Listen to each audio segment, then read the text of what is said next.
Lalakas nila kumain.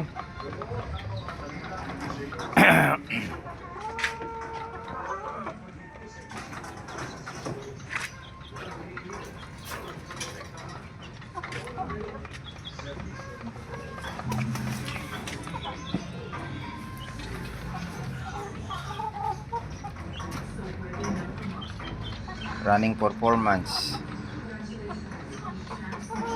Target ko dito October. Mga kalahati ng October mangingitlog ng mga ito.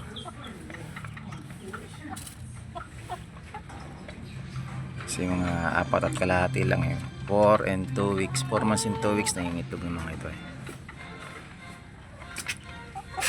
O, busin nyo yan. Busin nyo. Gaganda oh.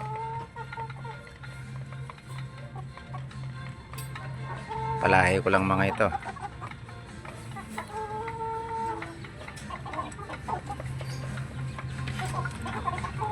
Kung gusto niyo magkaroon ng ganitong lahi, bili lang kayo ng Kals, yung mga binibenta sa tabi-tabi. Tapos bili kayo na yung roster sa mga palabunutan sa mga school na may mga kulay. Yung roster yun na White Leghorn. Palakihin nyo lang, tapos partner nyo sa Kals, bili kayo ng 2. Kakaroon na kayo ng ganyan. Ubus na ba? Ubus na.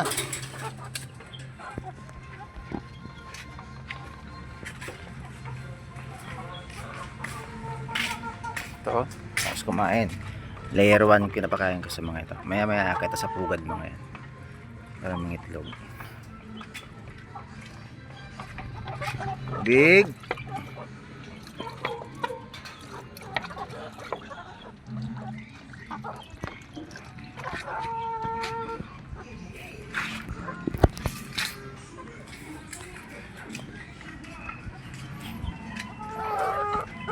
Ang binibigay ko sa kanila, kulang sa kanila yan, pero hindi ko na kailangang dagdagan.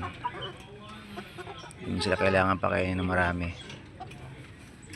Importante yung kinakain nila ay mga protina. At mga ito hindi ko na rin binavitamins yung mga ito. Simula ng sisiw sila. Importante lang yung dapat commercial feeds pinapakain mo. Kagaya ng Integra. Ito yun, mangingitlog ng mga yan.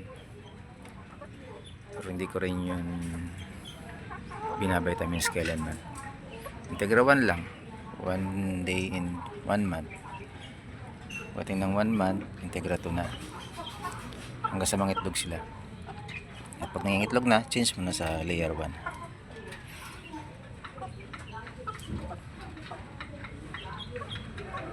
Kasama aking mga White Leghorn.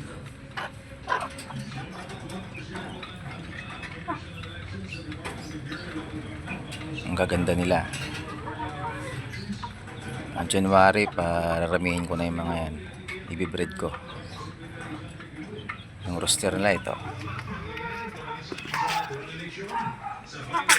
Yan yung 2 roster ko.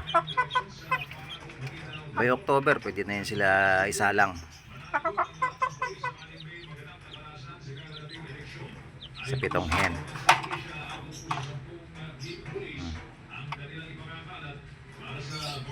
Pwede mo silang tipirin sa pagkain, kunti-kunti lang.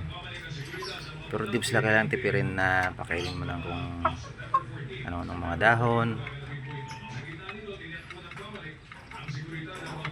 Kita ko mas maganda pa rin yung commercial page. Mahal pero sureball naman na healthy sila at magiging masipag ang kanilang pangingitlog.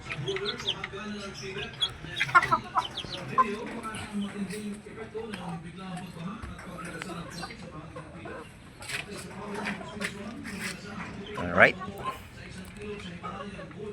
Maraming salamat po.